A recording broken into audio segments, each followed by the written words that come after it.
নমস্কার, আমি কৌশিক। আজ একটি বিশেষ গুরুত্বপূর্ণ খবর নিয়ে হাজির হয়েছি। আমাদের প্রতিবেশী একটি রাষ্ট্রের খবর, যা খুব চিন্তা বাড়াতে পারে ইন্ডিয়ার কাছে। কারণ যে সীমান্তে হয়েছে তার কাছেই রয়েছে চিকেন নেক।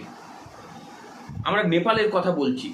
নেপালের যে ২৬ ঘন্টার আন্দোলন, সেখানে পদত্যাগ করতে হয়েছে নেপালের প্রধানমন্ত্রী কেপি শর্মা ওলিকে। ২৬ ঘন্টা থেকে জেনারেশন জেড নামক একটি আন্দোলনের নাম দিয়ে আন্দোলন শুরু হয় নেপালে। গতকাল থেকে উত্তাল ছিল। আজ নেপালের প্রধানমন্ত্রীর বাসভবনে ঢুকে পড়ে, সংসদ ভবনে ঢুকে পড়ে আন্দোলনকারীরা। এরপর সেই সব জায়গায় আগুন ধরিয়ে দেওয়ার মতো ঘটনা ঘটে। সেনাবাহিনীর কথা মতো কেপি শর্মা ওলি তিনি পদত্যাগ করেছেন। ঠিক যে ঘটনা ঘটেছিল বাংলাদেশের ক্ষেত্রে, সেই একই ঘটনার পুনরাবৃত্তি। বাংলাদেশের শেখ হাসিনাকে বাংলাদেশ ছাড়তে বাধ্য করেছিল সেই সময়। শেখ হাসিনা সেই সময় বাংলাদেশ ছেড়ে ভারতে পালিয়ে এসেছিলেন। শেখ হাসিনার বাসভবনে আগুন ধরিয়ে দেওয়া, লুটপাট ভাঙচুরের মতো ঘটনা ঘটেছিল। ঠিক একই ঘটনার পুনরাবৃত্তি ঘটল নেপালের প্রধানমন্ত্রীর বাড়িতে। কেপি শর্মা ওলির বাড়িতে ভাঙচুর, আগুন লাগিয়ে দেওয়া, তাণ্ডব, সমস্ত কিছুই ঘটল।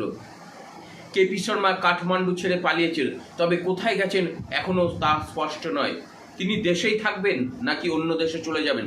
শেখ হাসিনা যেটা ভারতে চলে এসেছিল। যদি বিগত কয়েক বছরে দেখা যায় আফগানিস্তানে গণ অভ্যুত্থান, তারপর বাংলাদেশ, শ্রীলঙ্কা, এবার নেপাল, ভারতের প্রতিবেশী যে সমস্ত রাষ্ট্র রয়েছে, সেই একই ঘটনা ঘটেছে। এর আসল কারণ কি? এর আসল কারণ কি শুধু মাত্র ক্ষোভ, নাকি এর পিছনে বিদেশি শক্তি, অর্থাৎ এই সমস্ত দেশের বাইরেরও তৃতীয় শক্তি কেউ রয়েছে? কারণ বিশেষজ্ঞরা কি বলছে, সিআই যে ফান্ড রয়েছে, সেই ফান্ডের মধ্য দিয়ে বাংলাদেশে যে ঘটনা ঘটানো হয়েছিল, ঠিক একই ঘটনা ঘটানো হয়েছে নেপালের ক্ষেত্রে। যেখানে ভারত চীন ব্যবসা করে, যে এলাকায় প্রভাব রয়েছে ভারতেরও প্রভাব রয়েছে, যেসব দেশে প্রভাব রয়েছে চীনের, সেই সব দেশে এই সিআই ফান্ড দিয়ে এই রকমই একটা হিংসার ঘটনা, দেশে আগুন জ্বালানোর ঘটনা ঘটানো হয়। সিআই ফান্ড দিয়ে বিভিন্ন দেশে আগুন জ্বালানোর মতো ঘটনা ঘটানো হয়। এই আন্দোলনের পিছনে নাকি রয়েছে কাঠমান্ডুর মেয়র বলেনসাও। তবে এখনও স্পষ্ট নয় এদের মাথা কে রয়েছে।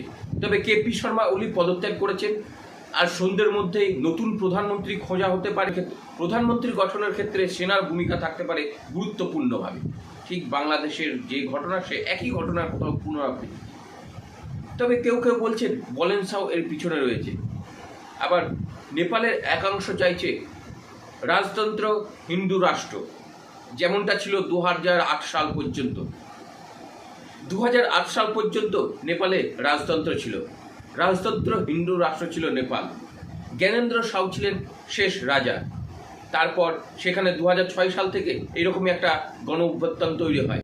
গণ অভ্যুত্থানের পর সেখানে রাজতন্ত্রের শেষ হয় 2008 সালে। 2008 সালে রাজ পরিবার শেষ হয়, তারপরে প্রধানমন্ত্রী একের পর এক গঠন হয়, কিন্তু 5 বছর কেউ শেষ করতে পারেনি। তবে সেই যে আন্দোলন, তারপরে এই 2025 সালে এসে যে আন্দোলনের শিকারে পদত্যাগ পর্যন্ত করতে হলো। তবে কেপি শর্মা ওলির বাসভবন থেকে বিভিন্ন দপ্তরে আগুন ধরিয়ে দেওয়া হয়েছে, সংসদ ভবনে আগুন ধরিয়ে দেওয়া হয়েছে, প্রধানমন্ত্রী আবাসে আগুন ধরিয়ে দেওয়া হয়েছে। এর পিছনে যদি সিআই ফান্ড থেকে থাকে, তাহলে চিন্তা বাড়বে ভারতের। কারণ আমেরিকার সঙ্গে এখন ভালো সম্পর্ক নেই ভারতের। তার মধ্যে এই সিআই ফান্ড দিয়ে নেপালে যদি উত্তেজনা তৈরি হয়, সবথেকে বড় সমস্যা হতে পারে চিকেন নেক। কারণ ভারতবর্ষের যে সীমান্ত লাগোয়া এলাকা, বাংলার এই নেপাল এলাকা, সেখানে চিকেন নেক খুবই কাছে। সেই আন্দোলনের আঁচ যদি ভারতবর্ষে এসে পৌঁছায়, তাহলে সমস্যার সম্মুখীন হতে পারে ভারতবর্ষকে। আগে থেকেই প্রস্তুত ছিল ভারত। ইস্টার্ন কমান্ডের নির্দেশ দেওয়া হয়েছে কড়া নজরদারি রাখার জন্য। ইস্টার্ন কমান্ডকে যেরকম প্রস্তুত রাখা হয়েছে, সেরকম সশস্ত্র সীমাবল যারা রয়েছেন সীমান্তে, সেই সব সশস্ত্র সীমাবল নজরদারি চালাচ্ছে। পাশাপাশি কেন্দ্রের সিদ্ধান্তকে স্বাগত জানিয়েছেন এ রাজ্যের মুখ্যমন্ত্রী। যেহেতু বাংলার উত্তরবঙ্গ যে রয়েছে, সেই অংশের পরেই রয়েছে নেপাল, আর নেপালে খোলা সীমান্ত, নেপালের সঙ্গে সুদৃঢ় একটা সম্পর্ক রয়েছে ভারতবর্ষের। সেক্ষেত্রে যদি এই গণ অভ্যুত্থানের পিছনে অন্য কোনো কারণ থাকে, তাহলে চিন্তা বাড়বে ভারতের ক্ষেত্রেও। হয়তো এই পথ ধরে কিন্তু আতঙ্কবাদীরা ঢুকে পড়তে পারে। তবে নেপালে যে ঘটনা ঘটেছে, যে আন্দোলন, সেখানে যেভাবে গুলি চালানোর ঘটনা ঘটেছে বা বিভিন্ন আন্দোলনের মাঝে ঘটনা ঘটেছে, সেগুলি চিন্তা বাড়িয়েছে এই কারণেই, কারণ যারা এই গুলি চালানোর ঘটনা ঘটিয়েছে তারা আগে থেকে ট্রেনিং প্রাপ্ত, মনে করছে বিশেষজ্ঞরা আগে থেকেই প্রস্তুতি তৈরি হয়েছিল এই রকম ঘটনা ঘটানোর। এটা শুধুই নিছক যে গণ আন্দোলন বা জেনারেশন জেড এমনটা নয়, আগে থেকেই কিন্তু এটা প্ল্যানিং ছিল। যেভাবে গুলি চালিয়ে সশস্ত্র হামলা হয়েছে, সেখানে চিন্তা বাড়িয়ে।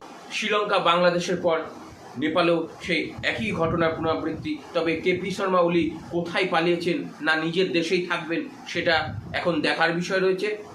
নেপালে কি হিন্দু রাজতন্ত্র ফিরবে, নাকি নতুন প্রধানমন্ত্রীর গঠন হবে, ধর্মনিরপেক্ষ দেশ হবে, সেটাই এখন দেখার বিষয়। আজকের প্রতিবেদন এই পর্যন্ত। দেখতে থাকুন দ্য ঘোষ শো।